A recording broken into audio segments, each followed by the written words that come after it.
This next speaker is a former Florida senator from 2005 to 2010. He's a current Lake County property appraiser and a gun shop owner, and Mr. Carey Baker.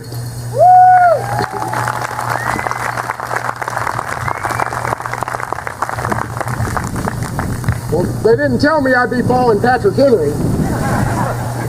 That was a great job. Well, thank you for having me. Thank you for everyone being here to stand up for our gun rights. I'm the owner of the AW. My brothers and I own the A.W. Peterson Gun Shop, the nation's oldest gun shop in Mount Dora, established back in 1886.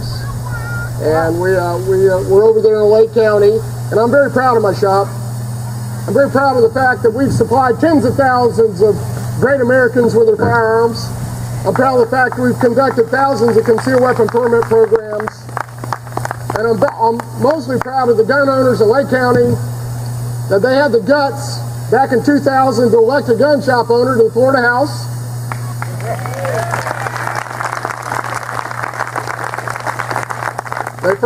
Those gun owners elected me to the Florida Senate, and now they thought a gun shop owner ought to be their next Lake County property appraiser.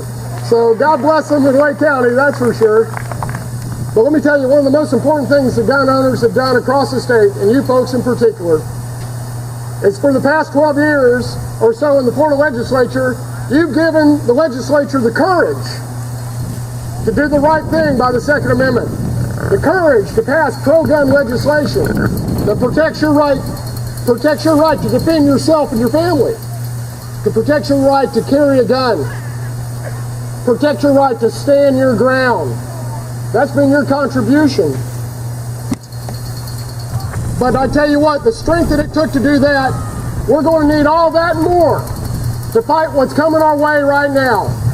To me, this is the greatest threat to the Second Amendment I've seen in my lifetime. And it's going to take more than we've ever done before. You know, we all heard President Obama tell the Russians he'd have a lot more flexibility after the election. Well, I just thought he merely was going to disarm us from nuclear weapons that have kept this country free kept us safe for the last 60 years.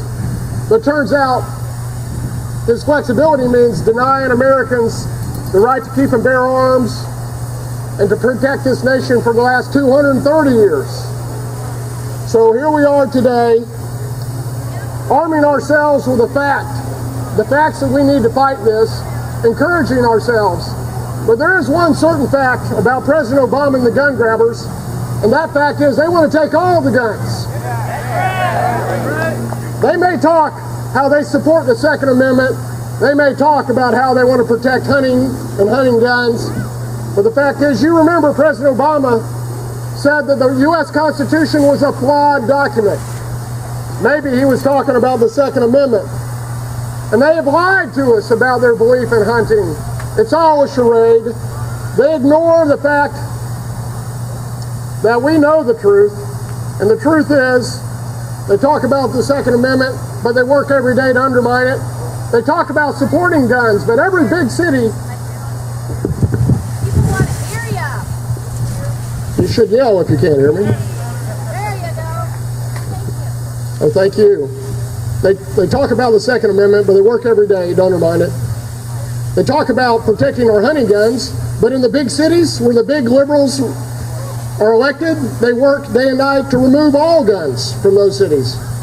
So we know the real agenda. The real agenda is to take all the guns. You know, I believe, and they ignore what I think is the real reason for these mass shootings. If you look at the mental illness and the widespread prescription of these psychotropic drugs, not only among adults, but among our children. And when you look at the number of mass killings, you look at the recent killing, you look at Virginia, all the common denominator is the psychotropic drugs and the mental illness. America, we've always had guns in our society. Oliver Winchester made the first repeating rifle back in 1866. 13 shot, 32-20. So here we are today fighting literally the same battles. The liberals focus on the guns, ignoring the real reason for these shootings. Because what is their real intent? And that is to take our guns. They concentrate on 30-round magazines, concentrate on semi-automatics, as if it somehow makes a difference to those children whether they're killed by a gun with a 30-round magazine or a 10-round magazine. Does it make a difference to the liberals whether they're shot with a semi-automatic rifle or a pistol? You know, we have to look at the real causes. You know, this is just not working very well for me, is it? All right. Well, Patrick Henry didn't have to have it up here. I guess I'm no Patrick Henry. Thank you. I spoke at a recent Tea Party event in my own home county, and I took questions afterwards. And one of the questions was, Senator Baker, would you rather hunt with Dick Cheney or Joe Biden? And I said, not only would I rather go hunting with Dick Cheney, I'd rather be shot by Dick Cheney than go hunting with that anti-gun Joe Biden.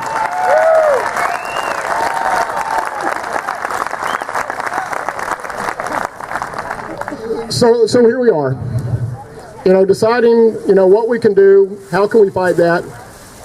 But we first need to understand, not only are we defending the Second Amendment, a constitutional right, we're defending basic rights. I feel that each and every one of us have a moral duty.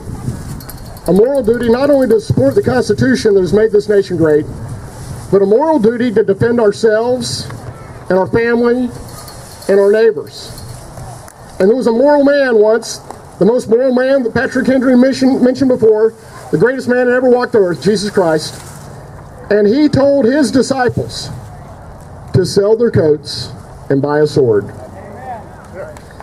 We remember it was Peter that drew his sword and cut off the ear of the servant of the high priest that came to lead Jesus to his crucifixion.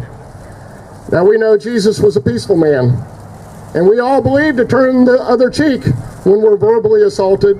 We all know to love our neighbors, and we're all good people. But that doesn't mean we let bad guys walk over us. When Jesus Christ himself was pushed to the edge of a cliff by a large crowd of liberal Democrats, I mean townsmen, Jesus didn't let him push him over that cliff. He walked through the crowd to safety. So here we are, standing here today, understanding that we have a moral obligation to defend our Constitution. We have a moral obligation to defend ourselves and our family, and it's time to stand up for that right. So let's call our congressman, let's call our U.S. senator, call your state rep. Matter of fact, call every elected official you can. Every property appraiser in the state ought to be here standing beside me, defending our Second Amendment.